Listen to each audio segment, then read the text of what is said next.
ವಾಕ್ಯದ ಮುಂದೆ ನಮ್ಮನ್ನು ತಗ್ಗಿಸಿಕೊಳ್ಳೋಣ. ದೇವರು ತನ್ನ ಆತ್ಮದ ಮೂಲಕವಾಗಿ ನನ್ನೊಂದಿಗೆ ನಮಗೊಬ್ಬರೊಂದಿಗೆ ಮಾತನಾಡುವಂತೆ ಅದನ್ನು ಹೇಳಿಕೊಳ್ಳೋಣ.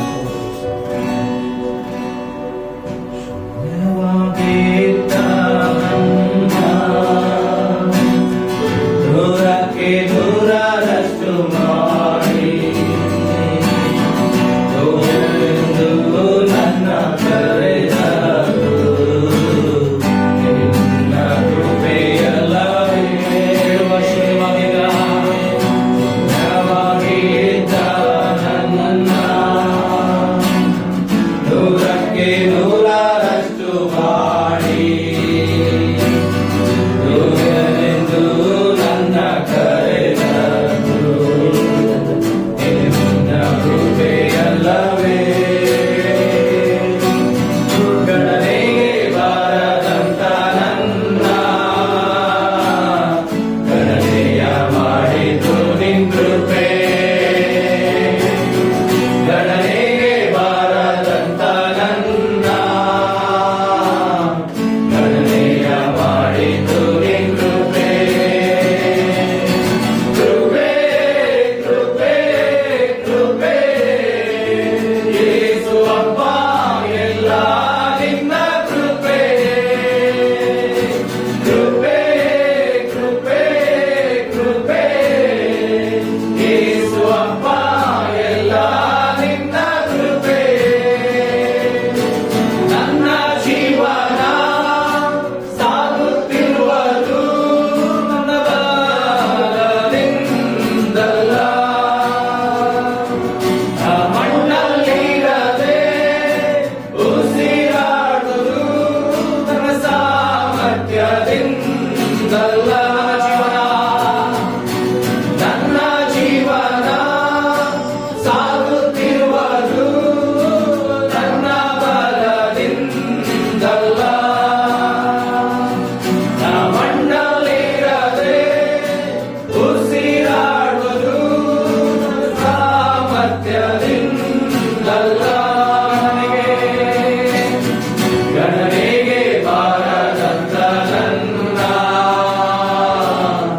ಗಣನೆಯ ಮಾಡಿತು ನಿನ್ ಕೃಪೆ. ಗಣನೆಗೆ ಬಾರದಂತ ನನ್ನ ಗಣನೆಯ ಮಾಡಿತು ನಿನ್ ಕೃಪೆ. ಕೃಪೆ ಕೃಪೆ ಕೃಪೆ ಯೇಸು ಅಪ್ಪ ಎಲ್ಲ ನಿನ್ನ ಕೃಪೆ.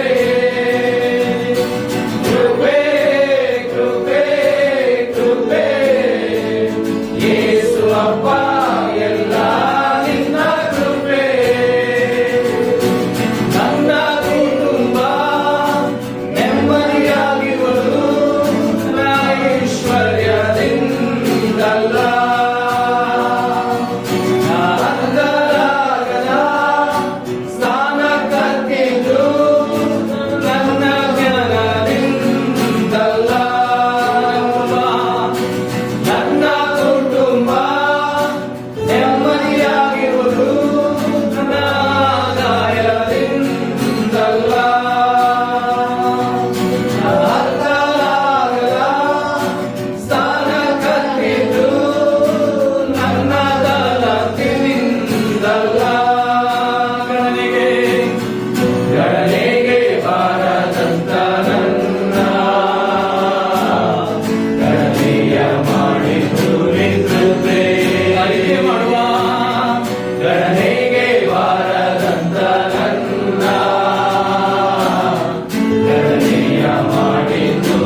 ಜೀವಿತದಲ್ಲಿ ಮಾಡಿದಂತ ಎಲ್ಲ ಉಪಕಾರಗಳಿಗಾಗಿ ಸ್ತೋತ್ರ ಸ್ವಾಮಿ.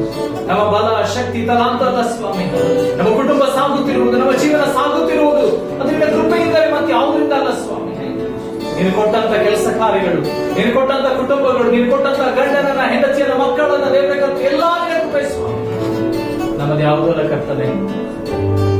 ಅಪ್ಪ ಕರ್ತನೆ, ಈಗ ನಿನ್ನ ವಾಕ್ಯಗಳನ್ನು ಕೇಳುವಾಗ ಇಲ್ಲಿ ಸೇರಿ ಬಂದ ನಾವೊಬ್ಬರು ಶುದ್ಧೀಕರಿಸು ಸ್ವಾಮಿ. ನಮ್ಮ ಆತ್ಮಿಕ ಕಣ್ಣುಗಳು, ಕಿವಿಗಳು ತೆರೆಯಲ್ಪಡಲಿ ಸ್ವಾಮಿ. ನೀನು ನನ್ನ ಒಬ್ಬೊಬ್ಬರೊಂದಿಗೆ ಏನು ಮಾತನಾಡಬೇಕಂತಿದ್ದೀರ ಸ್ವಾಮಿ. ಅಪ್ಪ ನೀನು ಮಾತನಾಡು ಸ್ವಾಮಿ. ನಿನ್ನ ವಾಕ್ಯಗಳ ಮೂಲಕವಾಗಿ ನಮ್ಮನ್ನು ಶುದ್ಧೀಕರಿಸು. ನಿನ್ನ ವಾಕ್ಯ ನಮ್ಮನ್ನ ದೇವರ ಕರ್ತನೆ ಮಾತನಾಡಲಿ ಸ್ವಾಮಿ. ನಾವು ಎಲ್ಲಿ ಬಿದ್ದಿದ್ದೇವೋ ಸ್ವಾಮಿ, ಪುನಃ ನಿನ್ನ ವಾಕ್ಯಗಳು ನಮ್ಮನ್ನು ಎತ್ತಿ ನಿಲ್ಲಿಸಲಿ ಸ್ವಾಮಿ. ಸೋತು ಹೋಗಿದ್ರೆ ದೇವರೇ, ಬಡವರಿಗೆ ಬಲವನ್ನ ಕೊಡ್ಲಿ ಸ್ವಾಮಿ, ಸೋತವರಿಗೆ ಪ್ರಾಣವನ್ನ ಕೊಡ್ಲಿ ಸ್ವಾಮಿ. ನೀನು ಮಾತನಾಡಿ ನಿನ್ನ ಮಹಿಮೆಯನ್ನು ಬೇಕಾಗಿ ವಾಕ್ಯವನ್ನು ತಡೆ ಮಾಡುವುದೆಲ್ಲ ಅಂಧಕಾರ ಶಕ್ತಿಗಳ ದುರಾತ್ಮ ಯೋಜನೆ, ಕೃತ್ಯ, ಮೋಸ, ವಂಚನೆಗಳನ್ನು ತಡೆಗಟ್ಟಬೇಕಾಗಿ ಕರ್ತನು ಒಡೆಯುವ ರಕ್ಷಕನಾಗಿರುತ್ತೆ ಯೇಸುವೇ. ನಿನಗನವಳ ನಾಮದಲ್ಲಿ ಪ್ರಾರ್ಥಿಸುವ ತಂದೆ, ಆಮೆನ್.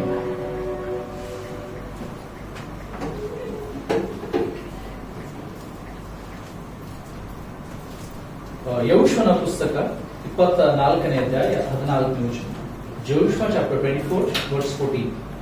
ಯೆಹೋಶುವನ ಪುಸ್ತಕ 24ನೇ ಅಧ್ಯಾಯ 14ನೇ ವಚನ. ಸಿಕ್ಕರು ಯಾರು ಓದ್ತೀರಾ? Joshua chapter 24 verse 14. ಯೆಹೋಶುವನ ಪುಸ್ತಕ 24. ಹೀಗಿರುವುದರಿಂದ ನೀವು ಯೆಹೋವನಲ್ಲಿ ಭಯಭಕ್ತಿ ಉಳ್ಳವರಾಗಿರಿ, ಆತನನ್ನು ಪೂರ್ಣ ಮನಸ್ಸಿನಿಂದಲೂ ಯಥಾರ್ಥ ಚಿತ್ತದಿಂದಲೂ ಸೇವಿಸಿರಿ. ಹೀಗಿರುವುದರಿಂದ ನೀವು ಯೆಹೋವನಲ್ಲಿ ಭಯಭಕ್ತಿ ಉಳ್ಳವರಾಗಿದೆ ಅಂತ ಹೇಳ್ತದೆ. ನಾವು therefore fear the Lord. So today's topic is serving the Lord. ದೇವರನ್ನು ಹೇಗೆ ಸೇವಿಸಬೇಕು? ನನ್ನನ್ನ ನಿನ್ನನ್ನು ಉಂಟು ಮಾಡಿದಂತ ದೇವರನ್ನ ಹೇಗೆ ಸೇವಿಸಬೇಕು? ನಮ್ಮ ಯಜಮಾನರನ್ನ ನಾವು ಸೇವಿಸೋದು ನಮಗೆ ಗೊತ್ತಿದೆ. We know how to serve our masters. ನಮ್ಮ ಬಾಸ್ ಗಳಿಗೆ ನಾವು ಹೇಗೆ ಸರ್ವ್ ಮಾಡಬೇಕೆಂಬುದು ನಮಗೆ ಗೊತ್ತಿದೆ. ಆದ್ರೆ ಇಲ್ಲಿ ದೇವರ ವಾಕ್ಯದಲ್ಲಿ ಕೆಲವು ಕಂಡೀಷನ್ ಗಳನ್ನು ದೇವರು ಹೇಳ್ತಾರೆ. ನಾನು ಸೇವನೆ ಮಾಡಬೇಕಾದ್ರೆ ಹೇಗಿರ್ಬೇಕು? How do you serve me? ಇಲ್ಲಿ ಪ್ರಾರಂಭದಲ್ಲಿ ಯೆಹೋಶುವನ ಪುಸ್ತಕದಲ್ಲಿ ಹೇಳ್ತಾರೆ ಅಂದ್ರೆ, ನಾವು therefore fear the Lord and serve him in sincerity and truth. ಓದ್ತೀರಾ ಯಾರಾದ್ರೂ ಇನ್ನೊಂದ್ಸರಿ? 24:14.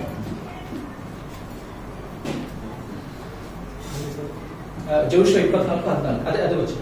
ಹೀಗಿರುವುದರಿಂದ ನೀವು ಯೆಹೋವನಲ್ಲಿ ಭಯಭಕ್ತಿ ಉಳ್ಳವರಾಗಿರಿ, ಆತನನ್ನು ಪೂರ್ಣ ಮನಸ್ಸಿನಿಂದಲೂ ಯಥಾರ್ಥ ಚಿತ್ತದಿಂದಲೂ ಸೇವಿಸಿರಿ.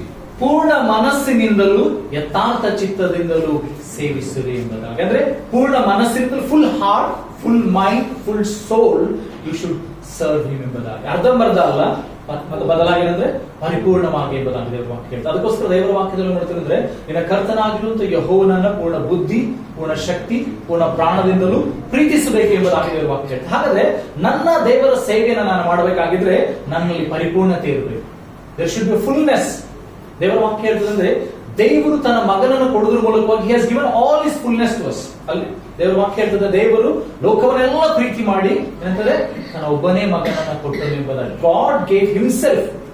ಆಮೇಲೆ ಫಿಲಿಪ್ಪದವರು ಬರೆದ ಪತ್ರಿಕೆಯಲ್ಲಿ ಬರುವಾಗ ಕೂಡ ನೋಡ್ತಿದ್ರೆ, ಯೇಸು ಸ್ವಾಮಿ ತನ್ನನ್ನು ಬರೆದು ಮಾಡಿಕೊಂಡು ಎಂಬುದಾಗಿ ಹೇಳ್ತದೆ. God emptied himself. ಆತನೇನಂತಂದ್ರೆ ಸಿಂಹಾಸನದ ಮೇಲೆ ಕೂತ್ಕೊಂಡು ತಂದೆ ಬಲಪಾರ್ಶ್ವದಲ್ಲಿ ಕುಳಿತಿರುವಂತ ಯೇಸು ಸ್ವಾಮಿ ಭೂಲೋಕದಲ್ಲಿ ಬರುವುದಕ್ಕೆ ಏನಂತಂದ್ರೆ ಆ ರಾಜನ ಸ್ಥಾನವನ್ನು ಬಿಡಬೇಕಾಯಿತು. ಆತನೇನಂತಂದ್ರೆ ಬಡವನಾಗಿ ಏನಂತಂದ್ರೆ ಗೋದಲಿಯಲ್ಲಿ ಹುಟ್ಟಬೇಕಾಯಿತು. ಎಲ್ಲವನ್ನ ತ್ಯಜಿಸಿ ಬಂದ. He had all the glory, the honour. ದೇವದೂತರು ಆತನಿಗೆ ಅಡ್ಡ ಬೀಳ್ತಾ ಇದ್ರು. ನೀವು ಪ್ರಕಟಣೆಗಳ ಪುಸ್ತಕದಲ್ಲಿ ನೋಡುವಾಗ ಗೊತ್ತಾಗ್ತದೆ ಅಂದ್ರೆ ಎಲ್ಲಾ ದೇವದೂತರು ಆತನಿಗೆ ಅಡ್ಡ ಬೀಳ್ತಾ ಇದ್ರಂತೆ. ಹಿರಿಯರು ಅವರ ಕಿರೀಟಗಳನ್ನ, ಮುಕುಟಗಳನ್ನ ಕೆಳಗೆ ಹಾಕಿ ಅವರಿಗೆ ಅಡ್ಡ ಬಿದ್ದು ಹೇಳ್ತಾ ಇದ್ರಂದ್ರೆ ಏನಂದ್ರೆ, ಯಜ್ಞದ ಕುರಿ ಆದಾತನಿಗೆ ಸ್ತೋತ್ರ ಎಂಬುದ. ಇದೆಲ್ಲವನ್ನ ಬಿಟ್ಟು ನನಗೋಸ್ಕರ, ನಿನಗೋಸ್ಕರ ಯೇಸು ಸ್ವಾಮಿ ಭೂಲೋಕದಲ್ಲಿ ನರ ಮನುಷ್ಯನಾಗಿ, ದೇವರ ವಾಕ್ಯ ಹೇಳ್ತದೆ, ಕ್ರಿಮಿ ಪ್ರಾಯದವನು, ಲೆಸ್ ದನ್ ದ ಗೋಮ್, ಆತನು ಕ್ರಿಮಿ ಪ್ರಾಯದವನಾಗಿ ನನಗೋಸ್ಕರ, ನಿನಗೋಸ್ಕರ ಬರುವುದನ್ನು ನೋಡ್ತೀವಿ. ಯೇಸು ಸ್ವಾಮಿ ಶಿಲುಬೆ ಮೇಲೆ ಇರುವಾಗ ನಾವು ನೋಡ್ತೇವೆ ಅಂತಂದ್ರೆ, ನೀವು ಯೆಶಾಯನ ಪ್ರವಾದನ ಗ್ರಂಥ ನೋಡುವಾಗ ಅಲ್ಲಿ ಹೇಳ್ತಿದ್ರೆ ಅಂತಂದ್ರೆ, ಅವನನ್ನ ತಿರಸ್ಕಾರ ಮಾಡಿದ್ರು. ಅಲ್ಲಿರುವಂತ ಜನರು ಆತನ ಸೃಷ್ಟಿ ಆತನನ್ನು ಉಗುಳ್ತಾ ಇದ್ರು, ಆತನನ್ನು ಹೊಡೆದ್ರು, ಆತನ ಚಾಟೆ ಏಟುಗಳಿಂದ ಹೊಡೆದ್ರು. ಶಿಲುಬೆ ಮೇಲೆ ಹೇಳ್ತದೆ, ನೀನು ದೇವಕುಮಾರನಾಗಿದ್ರೆ ಇಳಿದು ಬಾ, ನಾವು ನಂಬ್ತೇವೆ. ಅದು ಸೃಷ್ಟಿ ಮಾಡಿದಂತ ಸೃಷ್ಟಿಕರ್ತನನ್ನ ಹೀಯಾಳಿಸ್ತಾ ಇದ್ದಾರೆ, ಆತನ ವಿರುದ್ಧವಾಗಿ ಮಾತನಾಡ್ತಾ ಇದ್ದಾರೆ. ಆತ ಎಲ್ಲರೂ ಬರೆದು ಮಾಡಿಕೊಂಡು ಬಂದಿದ್ದಾನೆ. ಅದಕ್ಕೋಸ್ಕರ ದೇವರ ವಾಕ್ಯ ಹೇಳ್ತದೆ, ನಾವು ಕೂಡ ಪರಿಪೂರ್ಣತೆಯಿಂದ ಆತನನ್ನ ಸೇವಿಸಬೇಕು ಎಂಬುದಾಗಿ. ಅದೇ ಇದರಲ್ಲಿ 1ನೇ ಸಮುವೇಲನ ಪುಸ್ತಕ 12ನೇ ಅಧ್ಯಾಯ 24ನೇ ವಚನ. First Samuel chapter 12 verse 24.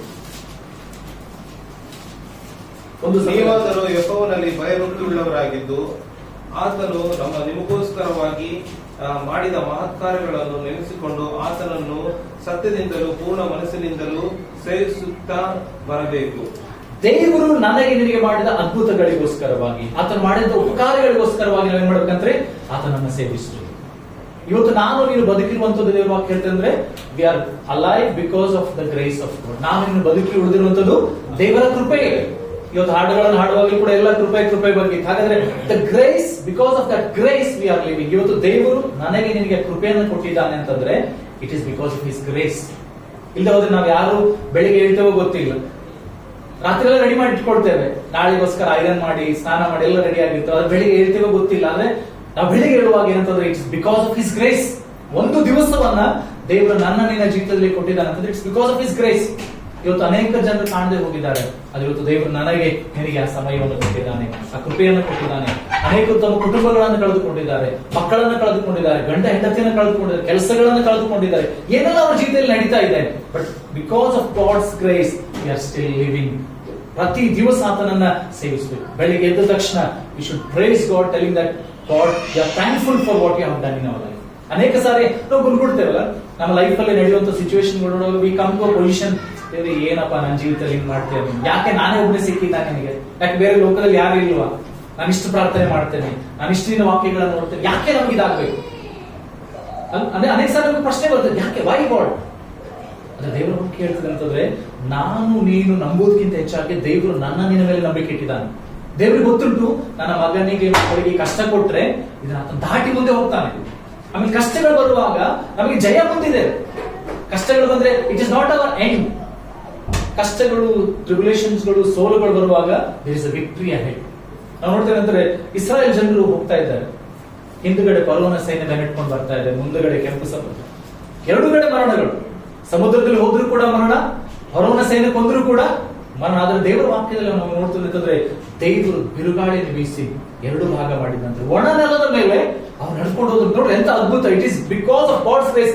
ರಾತ್ರಿ ಎಲ್ಲ ಫರೋನ ಸೈನ್ಯ ಬೆನ್ನಟ್ಕೊಂಡು ಬಂದಿದೆ, ರಾತ್ರಿ ಎಲ್ಲ ಅವರು ಕೆಂಪು ಸಮುದ್ರವನ್ನು ನೋಡ್ತಾ ಇದ್ದಾರೆ. ಅವರಿಗೆ ಭಯ ಉಂಟಾಗಿ ಅವ್ರು ಹೇಳ್ತಾ ಇದ್ದಾರೆ ಮೋಶೆಗೆ, ಏನಂತಂದ್ರೆ ನಾವು ಸಾಯೋದಕ್ಕೋಸ್ಕರ ನಮ್ಮಲ್ಲಿ ಕರ್ಕೊಂಡು ಬಂದಿದ್ಯಾ, ಭಯ ಹುಟ್ಟಿದೆ, ಏನಾಗ್ಬೇಕು ಗೊತ್ತಿಲ್ಲ. ಆದ್ರೆ ದೇವ್ರನ್ನ ನೋಡ್ತೇವೆ ಅಂದ್ರೆ ಅವರಿಗೋಸ್ಕರ ಮಾರ್ಗವನ್ನು ಸಿದ್ಧ ಮಾಡುವುದನ್ನು ನೋಡ್ತೇವೆ. ಅವರು ಕೆಂಪು ಸಮುದ್ರವನ್ನು ದಾಟಿ ಆಚೆ ಕಡೆ ಹೋಗ್ತಾರೆ. ಆ ಫರೋನ ಸೈನ್ಯ ಯಾವುದೆಲ್ಲ ಅವ್ನು ಬೆನ್ನಟ್ಕೊಂಡು ಬಂದಿತ್ತು, ಅವ್ರನ್ನ ನಾಶ ಮಾಡ್ಬೇಕಂತ ಬಂದ್ರು, ಎಲ್ಲ ಸಮುದ್ರದಲ್ಲಿ ಮುಳುಗಿ ಹೋಗುವುದನ್ನ ನೋಡ್ತೇವೆ. ಅಲ್ಲಿ ಮೋಶೆ ಹೇಳ್ತಾನೆ, ನೀವು ಸುಮ್ಮನೆ ನಿಂತುಕೊಂಡು ಯೆಹೋವನು ಮಾಡುವಂತ ರಕ್ಷಣೆ ಕಾರ್ಯವನ್ನು ನೋಡ್ರಿ, ಗುನ್ಗುಟ್ಬೇಡ್ರಿ, ಡು ನಾಟ್ ಬಿ ಡಿಸ್ಪೇರ್, ಭಯ ಪಡಬೇಡ್ರಿ, ಸೋತೋಗ್ಬೇಡ. ಅನೇಕ ಸಾರಿ ಕಷ್ಟಗಳು ಬರುವಾಗ ನಮ್ಮ ಬಾಯಿ ಮಾತಿನಿಂದ ನಾವೇನ್ ಮಾಡ್ತೇವೆ ಗೊತ್ತಾ, ಗುನ್ಗುಟ್ಟು ಬಿಡ್ತೇವೆ. ಯಾಕೆ ದೇವ್ರೆ, ಯಾಕೆ ಇಷ್ಟು ದಿವಸ? ಕೆಲವು ಸಾರಿ ದಿನಗಳು ತಡವಾಗುವ ಹೇಳ್ತೀವಿ, ಎಷ್ಟು ವರ್ಷ ಸ್ವಾಮಿ ನಾನು ಕಷ್ಟ ತಾಳ್ಬೇಕು, ಇನ್ನು ಎಷ್ಟು ದಿವಸ ಅಲ್ಲ?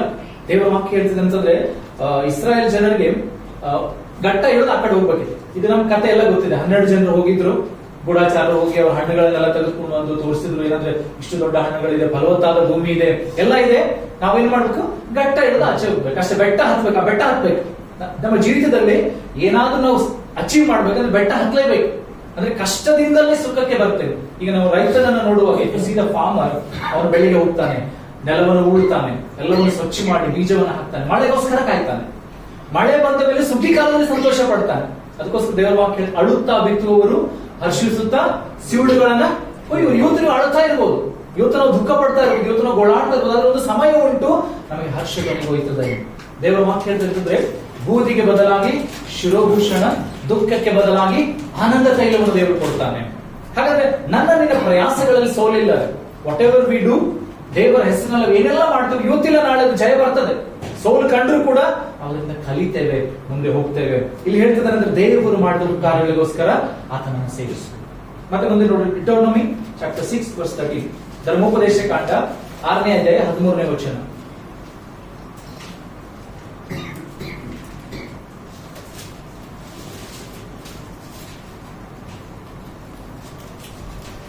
ದೇವರ ಯೆಹೋವನಲ್ಲಿಯೇ ಭಯಭಕ್ತಿ ಉಳ್ಳವರಾಗಿರಬೇಕು, ಆತನನ್ನೇ ಸೇವಿಸಬೇಕು, ಆತನ ಹೆಸರು ಹೇಳಿ ಪ್ರಮಾಣ ಮಾಡಬೇಕು. ಈ ದೇವರ ವಾಕ್ಯ ಹೇಳ್ತದೆ, ನೀವು ಯೆಹೋವನನ್ನೇ ಸೇವಿಸಬೇಕು, ದೇವರನ್ನೇ ಸೇವಿಸಬೇಕು. ಯಾವಾಗ ಇಸ್ರಾಯೇಲರಿಗೆ ಗೊತ್ತಾಯ್ತು ಏನಂತಂದ್ರೆ, ವಿಮೋಚನಾ ಕಾಂಡದಲ್ಲಿ 24ನೇ ಅಧ್ಯಾಯದ 24ನೇ ಅಧ್ಯಾಯದಲ್ಲಿ ಮತ್ತು 15ನೇ ಅಧ್ಯಾಯದಲ್ಲಿ ನೋಡ್ತಾರೆ, ದೇವರು ಆ ಇಸ್ರಾಯೇಲ್ ಜನರಿಗೆ ಹೇಳ್ತಾ ಇದ್ರೆ, ಯೆಹೋವ ರಾಫಾ, ನಾನೇ ಎಂಬುದಾಗಿ. ನಾನು ಐಗುಪ್ತರಿಗೆ ಮಾಡಿದಂತ ಒಂದು ಬಾಧೆಯನ್ನು ಕೂಡ ನಿಮ್ಗುಂಟು ಮಾಡುವುದಿಲ್ಲ. ನಿಮ್ಮ ಆರೋಗ್ಯದಾಯಕನಾದ ದೇವರು ನಾನೇ ಎಂಬುದಾಗಿ. ಯಾವಾಗ ನಾವು ನಮ್ಮ ದೇವರು ಯಾರಂತ ತಿಳ್ಕೊಳ್ತೇವಲ್ವೇ, ನನ್ನ ದೇವರು ಆರೋಗ್ಯದಾಯಕ ಅಂತ ಯಾವಾಗ ಗೊತ್ತಾಗ್ತದೋ, ನಾವು ಎಷ್ಟೇ ಇದ್ರಲ್ಲಿ ಇದ್ರೂ ಕೂಡ ನಾವು ಹೇಳ್ತೇವೆ ನಮ್ಮ ದೇವರು ನಮ್ಮನ್ನ ಸ್ವಸ್ಥಪಡಿಸ್ತಾನೆ. ಯೆಹೋವ ನಿಸ್ಸಿ ಅಂತ ಯಾವಾಗ ತಿಳಿದುಕೊಳ್ತೇವೋ ಜಯ ನನಗೆ ನಿನಗೆ ಸಿಗ್ತದೆ. ಯೆಹೋವ ರಾಫಾ ಅಂದ್ರೆ ಆರೋಗ್ಯದಾಯಕ, ಯೆಹೋವ ಈರೆ ಒದಗಿಸಿ ಕೊಡ್ತಾನೆ. ಫಿಲಿಪ್ಪದವರು ಬರೆದ ಪತ್ರಿಕೆಯಲ್ಲಿ 4ನೇ 19ನೇ ವಚನ ಹೇಳ್ತಿದ್ದಾರೆ ಅಂತಂದ್ರೆ, ತನ್ನ ಐಶ್ವರ್ಯದ ಪ್ರಭಾವ ತಕ್ಕ ಹಾಗೆ ನನ್ನೆಲ್ಲ ಕೊರತೆಗಳನ್ನ ನೀಗಿಸ್ತಾನೆ. ನನ್ನ ನಿನ್ನ ಪ್ರಾರ್ಥನೆಗೆ ಅನುಗುಣವಾಗಿ ಅಲ್ಲ, ಅದಕ್ಕಿಂತ ಮಿಗಿಲಾಗಿ. ದೇವರ ವಾಕ್ಯ ಹೇಳ್ತದೆ, ಕಣ್ಣು ಕಾಣಲಿಲ್ಲ, ಕಿವಿ ಕೇಳಲಿಲ್ಲ, ಹೃದಯ ಗ್ರಹಿಸಿದಂತ ಕಾರ್ಯಗಳನ್ನು ದೇವರು ನಮ್ಮ ಜೀವಿತದಲ್ಲಿ ಮಾಡ್ತಾನೆ ಎಂಬುದಾಗಿ ಆ ದೇವರನ್ನ ನಾವು ಸೇವಿಸ್ತಾ ಇದ್ದೇವೆ. ಕೀರ್ತನೆಗಳ ಪುಸ್ತಕದಲ್ಲಿ 100ನೇ ಅಧ್ಯಾಯ 2ನೇ ವಚನ, ಸಾಮ್ಸ್ ಚಾಪ್ಟರ್ 100 ವರ್ಸ್ 2. ಕೀರ್ತನೆ 102. ಯೆಹೋವನನ್ನು ಸಂತೋಷದಿಂದ ಸೇವಿಸಿರಿ, ಉತ್ಸಾಹಧ್ವನಿ ಮಾಡುತ್ತಾ ಆತನ ಸನ್ನಿಧಿಗೆ ಬನ್ನಿರಿ. ನೋಡಿ, ಯೆಹೋವನನ್ನ ಸಂತೋಷದಿಂದ ಸೇವಿಸಿರಿ. ಅದನ್ನ ಸೇವೆ ಮಾಡುವಾಗ ಏನಂದ್ರೆ ನಮ್ಮಲ್ಲಿ ಸಂತೋಷ ಬರ್ಬೇಕಾಯ್ತು. ದೇವರ ವಾಕ್ಯ ಹೇಳ್ತದೆ, the joy of the lord is our strength. ಯೆಹೋವನ ಸಂತೋಷವೇ ನಮ್ಮ ಬಲ. ಯಾವಾಗ ನಾವು ದೇವರಲ್ಲಿ ಸಂತೋಷ ಪಡ್ತೇವೋ, ದೇವರಲ್ಲಿ ಉಲ್ಲಾಸ ಕೊಡ್ತೇವೋ ಏನಂತಂದ್ರೆ ನಮಗೆ ಅದು ಬಲವನ್ನು ಕೊಡ್ತದೆ. ಇಲ್ಲ ನಾವು ನಮ್ಮದೇ ಆದ ಆಲೋಚನೆಗಳಲ್ಲಿ ಚಿಂತೆಗಳನ್ನ ಕೂತ್ಕೊಂಡ್ರೆ ನಾವು ಕುಗ್ಗಿ ಹೋಗ್ತೇವಲ್ಲ, ಬಲ ಕುಗ್ಗಿ ಹೋಗ್ತೇವೆ, ನಿರಾಶೆಗೆ ಗುರಿ ಆಗ್ತೇವೆ. ಅದಕ್ಕೆ ದೇವರ ವಾಕ್ಯ ಹೇಳ್ತದೆ ಅಂದ್ರೆ ಕೀರ್ತನೆಗಳ ಪುಸ್ತಕದ 121 ನಾನು ಕಣ್ಣೆತ್ತಿ ಪರ್ವತ ಕಡೆಗೆ ನೋಡ್ತೇನೆ. ನಮಗೆ ಪರ್ವತ ಕಾಣ್ತದೆ, ಯಾಕಂದ್ರೆ ನಮ್ಮ ಕಣ್ಣಿಗೆ ಕಾಣುವಂಥದ್ದು. ಅದ್ರ ಮುಂದೆ ವಚನ ಹೇಳ್ತದೆ, ಭೂಮಿ ಆಕಾಶ ನನ್ನ ಸಹಾಯ ಎಲ್ಲಿಂದ ಬರ್ತದೆ. ಹಾಗಾದ್ರೆ ಪರ್ವತದ ಮೇಲೆ ನನ್ನ ಸಹಾಯ ಉಂಟು. ಆ ಪರ್ವತದ ಹಾಗೆ ನನ್ನ ಕಷ್ಟ ಎಷ್ಟೇ ಬಿಕ್ಕಟ್ಟುಗಳಿದ್ರು ಕೂಡ ಅದನ್ನ ನೆನೆಂತಂದ್ರೆ ಅದ್ರ ಮೇಲೆ ನೋಡುವಾಗ ನನ್ನ ಸಹಾಯ ಎಲ್ಲಿಂದ ಬರ್ತದೆ, ಮೇಲಿನಿಂದ ಬರ್ತದೆ. ಭೂಮಿ ಆಕಾಶ ಸೃಷ್ಟಿ ಮಾಡಿದಂತ ದೇವರಿಂದ ಬರ್ತದೆ. ಬಾಯಿ ಮಾತಿನಿಂದ ಇಲ್ಲದನ್ನು ಇದ್ದ ಹಾಗೆ ಕರೆದಂತ ದೇವರು. ಅಬ್ರಾಹ್ಮನ ಕರೆದಾಗ ಆತನಿಗೆ ಐಶ್ವರ್ಯವಿತ್ತ, ಸಂಪತ್ತಿತ್ತ, ಏನಿರ್ಲಿಲ್ಲ. ಆತನ ತೆಗೆದುಕೊಂಡು ಬರ್ತಾನೆ. ನೋಡುವಾಗ ಆತನ ಜೀವಮಾನ ಕಾಲದಲ್ಲಿ 25 ವರ್ಷದಲ್ಲಿ ಆತನ ಶ್ರೀಮಂತನಾಗುವುದನ್ನು ನೋಡ್ತೇವೆ. ಒಂದು ಕೊರತೆ ಇತ್ತು ಅವನಿಗೆ, ಅಂದ್ರೆ ಮಗು ಇರಲಿಲ್ಲ. ಆದ್ರೆ ದೇವರು ಅದನ್ನು ಕೂಡ ಒದಗಿಸಿ ಕೊಡುವುದನ್ನ ನೋಡ್ತೇವೆ. ಹಾಗಾದ್ರೆ ಅವನು ದೇವರನ್ನ ಯಾಕೆ ದೇವರೇ ನಾನು ಅಷ್ಟು ದೂರ ಹೋಗ್ಬೇಕು, ದೇಶ ಬಿಟ್ಟು ಇನ್ನೊಂದು ದೇಶಕ್ಕೆ ಹೇಗೆ ಹೋಗ್ಲಿ, ನನ್ನ ತಂದೆ ತಾಯಿಗಳ ದೇಶವನ್ನು ಬಿಟ್ಟು ಹೇಗೆ ಹೋಗ್ಲಿ, ಒಂದು ಪ್ರಶ್ನೆ ಕೂಡ ಮಾಡ್ಲಿ. ನೀವು ಅಬ್ರಾಹ್ಮನ ನೋಡ್ರಿ, ಅವನ ಲೈಫ್ ಅಲ್ಲಿ ಯಾವತ್ತೂ ಕೂಡ ದೇವರನ್ನ ಪರೀಕ್ಷೆ ಮಾಡಿ ಯಾಕೆ ದೇವರೇ ಅಂತೇಳಿ. 22ನೇ ಅಧ್ಯಾಯಕ್ಕೆ ಬರುವಾಗ ನೋಡ್ತೀನಿ, ನೀನು ಮಗನನ್ನ ಕೊಡ್ಬೇಕಂತ ಹೇಳ್ತಾರೆ. ನೋಡ್ರಿ ಎಂತ ಶಾಕಿಂಗ್ ಅಲ್ಲ. ದೇವರೇ ಕೊಟ್ಟಿದ್ದಾರೆ, ದೇವರೇ ವಾಗ್ದಾನ ಮಾಡಿದ್ದಾರೆ. 25 ವರ್ಷ ಕಾದಿದ್ದಾನೆ ವಾಗ್ದಾನಕ್ಕೆ. ಈಗ 100 ವರ್ಷದನಾದಾಗ ಮಗು ಕೊಟ್ಟಿದ್ದಾರೆ. ಆ ಮಗು ಬೆಳೆದು ಪ್ರಾಯಸ್ಥನಾಗಿದ್ದಾನೆ. ಚಿಕ್ಕ ಬಾಲಕನಾಗಿರುವಾಗ ಕೇಳಲಿಲ್ಲ, ಅವನು ಪ್ರಾಯಸ್ಥನಾಗಿದ್ದಾನೆ. ಯಾಕಂದ್ರೆ ಅಲ್ಲಿ ನೀವು ವಾಕ್ಯ ನೋಡಿದ್ರೆ ಆತನ ಕಟ್ಟಿಗೆ ಹೊತ್ಕೊಂಡು ಹೋಗ್ತಾ ಇದ್ದಾನೆ. ಸೊ ಒಬ್ಬ ಕಟ್ಟಿಗೆ ಹೊತ್ಕೊಂಡು ಹೋಗ್ಬೇಕಾದ್ರೆ ಯವನಸ್ಥನ ಇರ್ಬೇಕು, ಬಲವುಳ್ಳವನು ಇರ್ಬೇಕು. ನಾವು ಸ್ಟಾರ್ಟಿಂಗ್ ಅಲ್ಲಿ ಥಿಂಕ್ ಮಾಡ್ತದೆ ಅಂದ್ರೆ ಬಾಲಕ ಅಂತ ಹೇಳಿ, ಬಾಲಕನ ಕಟ್ಟಿ ಇದು ಮಾಡಿಲ್ಲ. He was a young capable person to carry the wood. ಕಟ್ಟಿಗೆ ಹೊತ್ಕೊಂಡು ಹೋಗುವಷ್ಟು ಬಲಿಷ್ಠ ವ್ಯಕ್ತಿ. ಅವನು ಕೂಡ ತಂದೆ ಒಂದು ಪ್ರಶ್ನೆ ಕೇಳಿಲ್ಲ, ಯಾಕೆ ತಂದೆ ನಾನೇನ್ ಕೊಡ್ತಾ ಇದ್ದೀನಿ ಅಂತೇಳಿ ಅಲ್ಲ. ಅವ್ನು ಕೇಳ್ತಾನೆ, ತಂದೆ ಯಜ್ಞಕ್ಕೆ ಬೇಕಾದ ಕುರಿ ಇದೆ, ಏನಾದ್ರು ಕಟ್ಟಿಗೆ ಉಂಟು, ಕತ್ತಿ ಉಂಟು, ಯಜ್ಞಕ್ಕೆ ಬೇಕಾದ ಕುರಿ. ನೋಡಿ, ಅಬ್ರಾಹ್ಮನ ಬಾಯಿ ಮಾತಿನಲ್ಲೂ ಕೂಡ ನಾವು ನೋಡುದಿಲ್ಲ ದೇವ್ರು ನಿನ್ನೆ ಕೇಳಿದಾನೆ ಅಂತೇಳಿ. ಅದನ್ನ ಹೇಳ್ತಾರೆ ದೇವರು ಒದಗಿಸ್ತಾನೆ. ಆ ನಂಬಿಕೆಯ ಮಾತುಗಳು ನನ್ನಲ್ಲಿ ನಿನ್ನಲ್ಲಿ ಬರ್ಬೇಕು. ಆ ಗುಣಗುಟ್ಟಲಿಕ್ಕೆ ಹೋಗ್ಬೇಕು. ಎಂತ ಪರಿಸ್ಥಿತಿ ಇದ್ರೂ ಕೂಡ ದೇವರು ಇವತ್ತಿಲ್ಲ ನಾಳೆ ಬದಲು ಮಾಡ್ತಾನೆ. ಯಾಕಂದ್ರೆ ದೇವ್ರ ವಾಕ್ಯ ಹೇಳ್ತದೆ, ಜೀವ ಮರಣಗಳು ನನ್ನ ನಿನ್ನ ನಾಲಿಗೆಯಲ್ಲಿ ಅದ್ಭುತಗಳು ಉಂಟು ರೀ. ನನ್ನ ನಿನ್ನ ನಾನು ಏನ್ ಮಾತನಾಡ್ತೇನೋ ಅದಾಗುತ್ತೆ. ಯಾಕೋ ಯೋಬನ ಹೇಳ್ತಾನೆ, ನಾನು ಅಂದುಕೊಂಡಂತೆ ನನಗಾಯ್ತು. ನೋಡಿ, ನಾವ್ ಏನ್ ಅಂದುಕೊಳ್ತೇವೆ ನನ್ನ ನಿನ್ನ ಜೀವಿತದಲ್ಲಿ ಸಂಭವಿಸ್ತದೆ. ನೀನು ಯೆಹೋವ ರಾಫ ನನಗೆ ಸ್ವಸ್ಥ ಮಾಡ್ತಾನೆ ಅಂತ ಹೇಳ್ತೀಯೋ, ನಿನಗೆ ಆರೋಗ್ಯ ಉಂಟಾಗ್ತದೆ. ಯೆಹೋವ ನಿಸ್ಸಿ ನನಗೆ ಯಾವಾಗ ಜಯ ಕೊಡ್ತಾನೆ ಅಂತ ಹೇಳ್ತದೋ, ನಿನಗೆ ಜಯ ಉಂಟಾಗ್ತದೆ. ಹಾಗಾದ್ರೆ ನನ್ನ ನಿನ್ನ ಮಾತಿನಲ್ಲಿ ಆ ಶಕ್ತಿ ಉಂಟು. ಅನೇಕ ಸಾರಿ ನಾವು ಪ್ರಾರ್ಥನೆ ಮಾಡ್ತೇವೆ. ಪ್ರಾರ್ಥನೆ ಮಾಡಿದ ನಂತರ ಬಂದು ಹೇಳ್ತೇವೆ, ನಾನು ಎಷ್ಟು ಪ್ರಾರ್ಥನೆ ಮಾಡಿದ್ರು ನಮ್ಮ ಮಗ ಬದಲಾಗೋದಿಲ್ಲ, ನಾನು ಎಷ್ಟೇ ಮಾಡಿದ್ರು ಕೂಡ. ಅಂದ್ರೆ ನಾನೇನ್ ಮಾಡ್ತಿದ್ದೆ, ನನ್ನ ಪ್ರಾರ್ಥನೆಗೆ ಅಡ್ಡಿ ಆಗ್ತಾ ಇದ್ದೆ. ಅದಕ್ಕೆ ಅಲ್ಲಿ ಮೋಶೆ ಅವರಿಗೆ ಇಸ್ರಾಯೇಲ್ ಜನರಿಗೆ ಹೇಳ್ತಾರೆ, ನೀವು ಸುಮ್ಮನೆ ನಿಂತ್ಕೊಂಡು ದೇವರು ಮಾಡುವಂತ ಕಾರ್ಯವನ್ನು. ಯಾವಾಗ ನಾವು ಸುಮ್ಮನೆ ನಿಂತ್ಕೊಳ್ತೇವಲ್ಲ, will see the glory of God. ಇಲ್ಲಿ ಹೋದ್ರೆ ನಾವೇ ಮಾತಾಡಿಬಿಟ್ರೆ ದೇವರ ಆಶೀರ್ವಾದಕ್ಕೆ ಅಡ್ಡಿಯಾಗಿ ಬಿಡ್ತೇವೆ. ನಾವೇನ್ ಮಾಡ್ಬೇಕಂದ್ರೆ ಸುಮ್ಮನೆ ನಿಂತುಕೊಂಡು ದೇವರ ಮಾಡುವಂತ ಕಾರ್ಯಗಳನ್ನು. ಯುದ್ಧ ನಮ್ಮದಲ್ಲಿ ಇದೆ, ಯಾರಂದ್ರೆ ನನ್ನ ಜೀವಿತದಲ್ಲಿ ಬದಲಾಗುವುದಿಲ್ಲ ಅಂತ ಏನೆಲ್ಲ ನೀವು ಅಂದ್ಕೊಂಡ್ರು ಕೂಡ ಎಲ್ಲವನ್ನ ಬದಲು ಮಾಡುವಂತ ದೇವರು ಶಕ್ತಿ ಇದೆ. ದೇವರ ವಾಕ್ಯ ಹೇಳ್ತದೆ, ಆತನು ಅರಸರ ಹೃದಯಗಳನ್ನ ನದಿಯಂತೆ ತಿರುಗಿಸ್ತಾನೆ. ಗಾಡ್, ನನ್ನ ನಿನ್ನ ಯಜಮಾನನು ಏನಂತ, ನನ್ನ ನಿನ್ನ ಬಾಸ್ ನಿನಗೆ ಇನ್ಕ್ರಿಮೆಂಟ್ ಕೊಡದೇ ಇರ್ಬೋದು, ಪ್ರಮೋಷನ್ ಕೊಡದೇ ಇರ್ಬೋದು, ಅವ್ರು ಏನಂತಂದ್ರೆ ಕಷ್ಟಗಳ ನಿಕಟಗಳನ್ನು ಕೊಡ್ತಾರೆ. ಆದ್ರೆ ನಾನು ಪ್ರಾರ್ಥನೆ ಮಾಡುವಾಗ ದೇವರು ಆತನ ಹೃದಯವನ್ನು ಬದಲು ಮಾಡೋದಕ್ಕೆ ಶಕ್ತನು. ಫರೋಹನ ಹೃದಯವನ್ನು ಕಠಿಣ ಮಾಡಿದಂತ ದೇವರು ದಾರಾವೇಶನ ದಾನಿಯೇಲನ ಕಾಲದಲ್ಲಿ ಆತನ ಹೃದಯವನ್ನು ಮೃದು ಮಾಡಿದಂತ ದೇವರು ಕೂಡ ಆಗ್ತಾನೆ. ದಾರಾವೇಶನ ಕಾಲದಲ್ಲಿ, ದಾನಿಯೇಲನ ಕಾಲದಲ್ಲಿ ನೋಡ್ತಾ ಏನಂದ್ರೆ ಅವ್ನು ರಾತ್ರಿಯಲ್ಲಿ ಊಟ ಮಾಡ್ಲಿಲ್ಲ ಅಂತ. ರಾತ್ರಿಯಲ್ಲಿ ಉಪವಾಸ ಇದ್ದಾನೆ. ಅವ್ನು ಬೆಳಿಗ್ಗೆ ಬಂದು ಬೇಗ ಬಂದು ದಾನಿಯೇಲನಿಗೆ ಕೇಳ್ತಾನೆ, ದಾನಿಯೇಲನೇ ನೀನು ಸೇವಿಸುವಂತ ದೇವರು ನಿನ್ನನ್ನ ಏನಂದ್ರೆ ಈ ಗವಿಗಳಿಂದ ಬಿಡಿಸಬಲ್ಲನು ಶಕ್ತನಾದ್ನು. ಹಾಗೆ ಹೃದಯಗಳನ್ನು ಬದಲು ಮಾಡ್ತಾನೆ. ನಿನ್ನ ದೇವರು ಪರಿಸ್ಥಿತಿಗಳನ್ನು ಬದಲು ಮಾಡ್ತಾನೆ. ಒಂದು ದಿನದಲ್ಲಿ ಏನಂತಂದ್ರೆ ಅವ್ರು ನೋಡ್ತೇನೆ ಅಂತಂದ್ರೆ ಹಾಳಾಗಿದ್ದಾರೆ ಐಗುಪ್ತರ ಇದರಿಂದ ಸೆರೆಯಲ್ಲಿ ಇಸ್ರಾಯೇಲ್ ಜನರೆಲ್ಲ ಹಾಳಾಗಿದ್ದಾರೆ. ಆದ್ರೆ ದೇವರವರಿಗೆ ದಯೆ ಕೊಡುವಾಗ ಐಗುಪ್ತರೆಲ್ಲರೂ ಅವರಿಗೆ ಹಣವನ್ನು ಕೊಟ್ಟರಂತೆ, ಬೆಳ್ಳಿ ಬಂಗಾರಗಳನ್ನು ಬಟ್ಟೆಗಳನ್ನು ಕೊಟ್ಟರು. ಅಂದ್ರೆ ದೇವರ ದಯೆ ದೊರಕಿದ್ರೆ ಎಲ್ಲವೂ ಕೂಡ ನಮಗೆ ಸಿಗ್ಲಿಕ್ಕೆ ಶಕ್ತವಾಗ್ತದೆ, ನಮ್ಮ ಪರಿಸ್ಥಿತಿಗಳು ಬದಲಾಗಲಿಕ್ಕೆ ಶಕ್ತವಾಗ್ತದೆ. ಅದಕ್ಕೋಸ್ಕರ ನೋಡಂತಂದ್ರೆ ಆತನನ್ನ ಉತ್ಸಾಹ ಧ್ವನಿಯೊಡನೆ ಆತನಿಗೆ ಸ್ತುತಿ ಮಾಡ್ರಿ, ಆತನನ್ನು ಸೇವಿಸ್ರಿ, ಆಮೇಲೆ ಆತನ ಪ್ರಸನ್ನತೆಯಲ್ಲಿ ಸಂಗೀತದೊಡನೆ ಬರ್ರಿ ಎಂಬುದಾಗಿ ಫಿಲಿಪ್ಪದವರ ಬರೆದ ಪತ್ರಿಕೆಯಲ್ಲಿ 4ನೇ ಅಧ್ಯಾಯ 4, 5, 6 ವಚನದಲ್ಲಿ ಯಾರು ಫಿಲಿಪಿಯನ್ಸ್ ಚಾಪ್ಟರ್ 4, 5, 6 4, 5 and 6 ಫಿಲಿಪ್ಪದವರ ಬರೆದ ಪತ್ರಿಕೆ 4ನೇ ಅಧ್ಯಾಯ ಯಾವಾಗಲೂ ಕರ್ತನಲ್ಲಿ ಸಂತೋಷಿಸಿರಿ, ಸಂತೋಷ ಪಡಿರಿ ಎಂದು ತಿರುಗಿ ಹೇಳುತ್ತೀರಿ. ಯಾವಾಗಲೂ ಕರ್ತನಲ್ಲಿ ಸಂತೋಷ ಪಡ್ರಿ, ರಿಜಾಯ್ಸ್ ಇನ್ ದ ಲಾರ್ಡ್. ನನ್ನ ಪರಿಸ್ಥಿತಿಗಳು ಏನೇ ಇದ್ರು ಕೂಡ ಯಾರಲ್ಲಿ ಸಂತೋಷ ಪಡ್ಬೇಕಂದ್ರೆ ದೇವರಲ್ಲಿ ಸಂತೋಷ. ಯಾಕಂದ್ರೆ ನೀವು ಯಾವಾಗ ನೀನು ದೇವರಲ್ಲಿ ಸಂತೋಷ ಪಡ್ತೇವೋ the presence of the Lord will come. ದೇವರಲ್ಲಿ ಬರ್ತಾರೆ. ದೇವರಲ್ಲಿ ಬಂದ್ರೆ ದೇವರು ನಿನ್ನ ಪರವಾಗಿ ಯುದ್ಧ ಮಾಡ್ತಾನೆ. ದೇವರು ದಯ ತೋರಿಸಿದರೆ ನನಗೆ ನಿನಗೆ ದಯ ದೊರಕುತ್ತದೆ. ಮುಂದಿನ ವಚನ ಹೋದ್ರೆ ನಿಮ್ಮ ಶ್ರೇಷ್ಠವು ಎಲ್ಲಾ ಮನುಷ್ಯರಿಗೆ ಗೊತ್ತಾಗಲಿ, ಕರ್ತನು ಹತ್ತಿರವಾಗಿದ್ದಾನೆ, ಯಾವ ಸಂಬಂಧವಾಗಿಯೂ ಚಿಂತೆ ಮಾಡದೆ ಸರ್ವ ವಿಷಯದಲ್ಲಿ ದೇವರ ಮುಂದೆ ಕೃತಜ್ಞತಾ give thanks giving before it happens. ಆಗೋಕ್ಕಿಂತ ಮುಂಚಿತವಾಗಿ ಕೃತಜ್ಞತೆ ಮಾಡಿ. ದಾವೀದನ ವಿಷಯದಲ್ಲಿ ನೋಡ್ತಾರೆ, ದಾವೀದ ಆಗೋಕ್ಕಿಂತ ಮುಂಚಿತವಾಗಿ ಹೇಳ್ತಾನೆ ಅಂದ್ರೆ ಇವತ್ತು ಗೊಲಿಯಾತನ ನಿನ್ನನ್ನ ದೇವರು ನನ್ನ ಕೈಗೆ ಒಪ್ಪಿಸಿಕೊಡುತ್ತಾನೆ. ನೋಡ್ರಿ, even before the things are happening he was prophesying. ಆತನಿಂದ ಪ್ರವಾದ ನೋಡಿ ಹೇಳ್ತಾನೆ ದೇವರು ನನ್ನ ಜೀವಿತದಲ್ಲಿ ಮಾಡ್ತಾನೆ. ಸೊ ಹಾಗೆ ದೇವರು ಮಾಡಿದ್ರಲ್ಲ, ಅವನೇನ್ ಅಂದುಕೊಂಡನೋ ಹಾಗೆ ದೇವರು ಮಾಡ್ತಾ ಹೋದ್ರ. ಆತ ಹೇಳ್ತಾನೆ ದೇವರಿಗೆ ಕೃತಜ್ಞತಾ ಸ್ತುತಿ ಹೇಳ್ತಾ ಇದ್ದಾನೆ ಅಂತಂದ್ರೆ ಇವತ್ತು ನಿನ್ನನ್ನು ನನ್ನ ಕೈಗೆ ಒಪ್ಪಿಸುತ್ತಾನೆ. ಆ ಕರಡಿಗಳ ಬಾಯಿಂದಲೂ ಸಿಂಹಗಳ ಬಾಯಿಂದಲೂ ತಪ್ಪಿಸಿದ ದೇವರು ಇವತ್ತು ಆತನ ಕೈಯಿಂದ ನನ್ನನ್ನು ತಪ್ಪಿಸ್ತಾನೆ. ಮುಂದೆ ಹೋದ್ರೆ ಪ್ರಾರ್ಥನೆ ವಿಜ್ಞಾಪನೆಗಳನ್ನು ಮಾಡುತ್ತಾ ನಮಗೆ ಬೇಕಾದದನ್ನು ತಿಳಿಯಪಡಿಸಿರಿ, ಆಗ ಎಲ್ಲಾ ಗ್ರಹಿಕೆಯನ್ನು ಮೀರುವ ದೇವಶಾಂತಿಯನ್ನು ನಿಮ್ಮ ಹೃದಯಗಳನ್ನು ಯೋಚನೆಗಳನ್ನು ಕ್ರಿಸ್ತ ಯೇಸುವಿನಲ್ಲಿ ಕಾಯುವುದು. ಅಲ್ಲಿ ದೇವರು ಯಾವ ಸಂಬಂಧವಾಗಿಯೂ ಚಿಂತೆ ಮಾಡದೆ ಸರ್ವ ವಿಷಯದಲ್ಲಿ ದೇವರಿಗೆ ಕೃತಜ್ಞತಾ ಸ್ತುತಿಗಳನ್ನು ಮಾಡಿ ನಿಮಗೆ ಬೇಕಾದನ್ನ ಪ್ರಾರ್ಥನೆಗಳಲ್ಲಿ ತಿಳಿಸ್ರಿ, ದೇವರಿಗೆ ಒಪ್ಪಿಸಿಕೊಡ್ರಿ. ಅದಕ್ಕೋಸ್ಕರ ಯೇಸು ಕೂಡ ಹೇಳ್ತಾರೆ, ಚಿಂತೆ ಮಾಡಿ ನಮ್ಮ ಕೈಯಿಂದ ಒಂದು ಮೊಳ ಕೂಡ ಬೆಳಿಬೇಕಾಗುದಿಲ್ಲ. ಅನೇಕ ಸಲ ಚಿಂತೆ ಮಾಡ್ತೇವೆ, ನಾಳಿನ ಭವಿಷ್ಯತ್ತಿಗೋಸ್ಕರ, ಮುಂದಿನ ದಿನಗಳಿಗೋಸ್ಕರ ಎಷ್ಟೋ ಚಿಂತೆಗಳನ್ನು ಮಾಡ್ತೇವೆ. ಚಿಂತೆ ಮಾಡಿ ಕೂಡ ನಮ್ಮ ಕೈಯಿಂದ ಏನಂತಂದ್ರೆ ಒಂದು ಮೊಳ ಕೂಡ ಬೆಳೆಯುತ್ತೆ. ಅದಕ್ಕೆ ದೇವರ ವಾಕ್ಯ ಹೇಳ್ತದೆ, ಯೇಸು ಹೇಳ್ತಾರೆ, ಚಿಂತೆ ಮಾಡಬೇಡ್ರಿ, ಗುಬ್ಬಿಗಳನ್ನ ನೋಡ್ರಿ, ಬಿತ್ತುವುದಿಲ್ಲ, ಕಣಜಗಳನ್ನ ಕಟ್ಟಿಟ್ಟುಕೊಳ್ಳ, ಆದ್ರೂ ಯೆಹೋವನ ಒಳಗೆ ಬೇಕಾದಂತ ಆಹಾರವನ್ನು ಒದಗಿಸಿಕೊಡ್ತಾನೆ. ಹಾಗೆ ನಾವು ಕೆಲಸ ಮಾಡಬೇಕು, ಕೂಡಿಸಿಡ್ಬೇಕು. ಇದೆಲ್ಲ ಮಾಡ್ಬೇಕಾದ್ರೆ ಚಿಂತಿಸುವುದನ್ನ ಕಡಿಮೆ ಮಾಡ್ಬೇಕು. ಯಾವಾಗ ನಾವು ಚಿಂತೆಯನ್ನ ಕಡಿಮೆ ಮಾಡ್ತೇವೋ ನಾವು ಸಂತೋಷವಾಗಿ ಮಾಡ್ಲಿಕ್ಕೆ ಸಾಧ್ಯ. ಅನೇಕ ಸಾರಿ ನಮ್ಮ ಚಿಂತೆ ಏನಂದ್ರೆ ಇನ್ನೊಬ್ಬರನ್ನ ನೋಡ್ತೇವೆ, ಅವರ ಲೈಫ್ ಅಲ್ಲಿ ಮುಂದೆ ಹೋಗ್ತಾ ಇದ್ದಾರೆ, ಅವ್ರು ಬೆಳೀತಾ ಇದ್ದಾರೆ, ನಮ್ಮ ಜೀವಿತದಲ್ಲಿ ಯಾಕೆ ಆಗ್ತಾ ಇಲ್ಲ, ಆ ಚಿಂತೆಯಲ್ಲಿ, ಆ ಕೊರಗಿನಲ್ಲಿ ಈಗಿರುವಂತ ಸಂತೋಷವನ್ನ ಕಳ್ಕೊಂಡ್ಬಿಡ್ತೇವೆ. So we have to live in present. ಈಗಿನ ಕಾಲದಲ್ಲಿ ಇರ್ಬೇಕು. ದೇವರು ಇವತ್ತಿನ ಕೊಟ್ಟಿದ್ದಾನೆ, ಅದಕ್ಕೆ ದೇವರಿಗೆ ಸ್ತೋತ್ರ. ಹೆಚ್ಚಿನ ಕೊಡ್ಲಿಕ್ಕೆ ದೇವರು ಶಕ್ತನು ಅಲ್ಲ, ಇದಕ್ಕಿಂತ ಹೆಚ್ಚಿನ ಕೊಡ್ತಾನೆ. ನಮ್ಮ ಲೈಫ್ ಅನ್ನು ನಾವು ಒಂದು 10 years 15 years ಬ್ಯಾಕ್ ಜಸ್ಟ್ ಯೋಚನೆ ಮಾಡ್ರಿ, ನಾವು ಎಲ್ಲಿದ್ವಿ, ಹೇಗಿದ್ವಿ, ಎಷ್ಟು ಕಷ್ಟಗಳನ್ನ ಪಡ್ತಾ ಇದ್ವಿ, ಕಣ್ಣೀರುಗಳನ್ನ ಪಡ್ತಾ ಇದ್ವಿ. ನಾವು ನಮ್ಮ ಚಿಕ್ಕ ಪ್ರಾಯವನ್ನು ಜ್ಞಾಪಕ ಮಾಡಿಕೊಂಡ್ರೆ ಕಲೀಲಿಕ್ಕೆ ಡಿಫಿಕಲ್ಟಿ.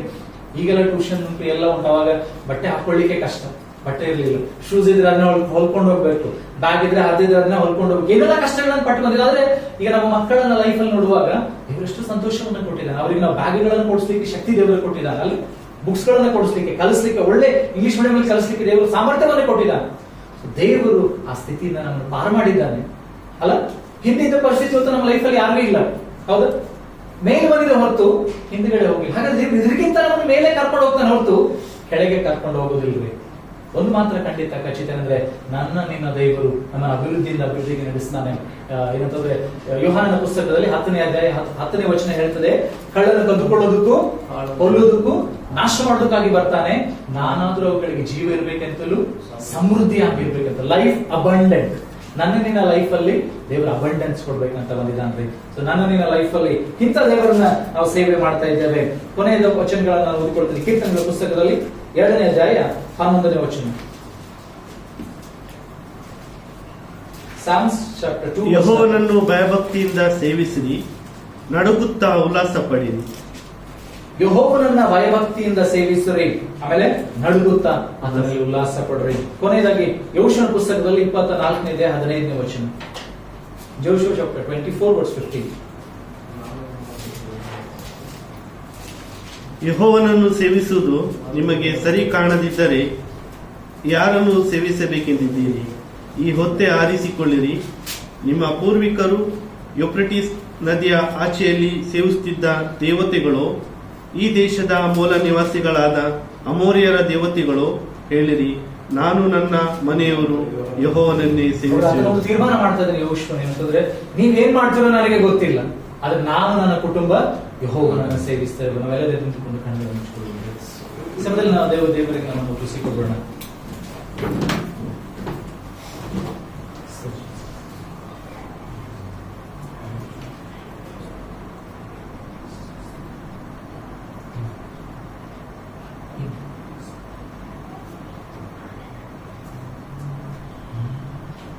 ಈ ವಾಕ್ಯದ ಮುಂದೆ ನಮ್ಮನ್ನು ತಗ್ಗಿಸಿಕೊಳ್ಳೋಣ್ರಿ.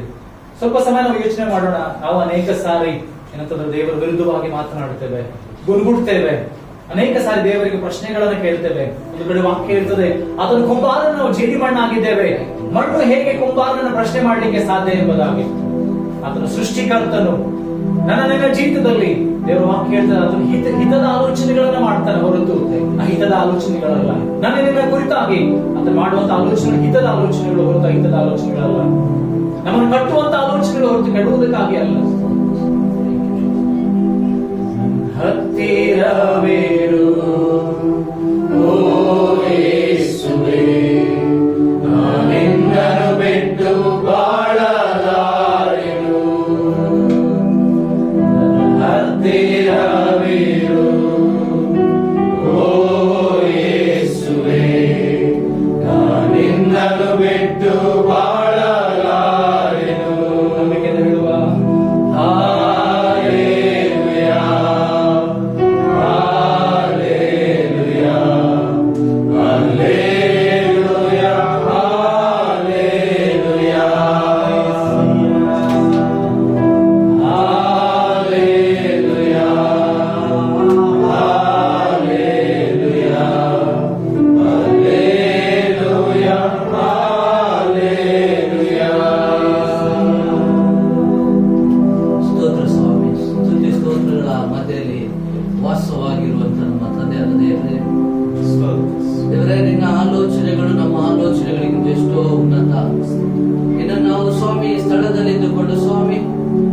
ಜೀವನಾಂಶಕ್ಕೆ ನಾವು ಕೆಲಸಕ್ಕೆ ಬಂದಿರುವಂತಹ ಸಮಯದಲ್ಲಿ ಶಾರ್ಜದಲ್ಲಿರುವಾಗಲೂ ದೇವರೇ, ನಿನ್ನ ಮಕ್ಕಳಾಗಿ ನಾವು ನಿನ್ನ ಪಾದ ಸನ್ನಿಧಿಯಲ್ಲಿ ಬರುವಂತೆ ನಿನ್ನನ್ನು ನಡೆಸಿದ್ದೆ. ಅದಕ್ಕಾಗಿ ನಾವು ನಿನಗೆ ಸ್ತೋತ್ರ ಹೇಳುತ್ತೇವೆ ಸ್ವಾಮಿ.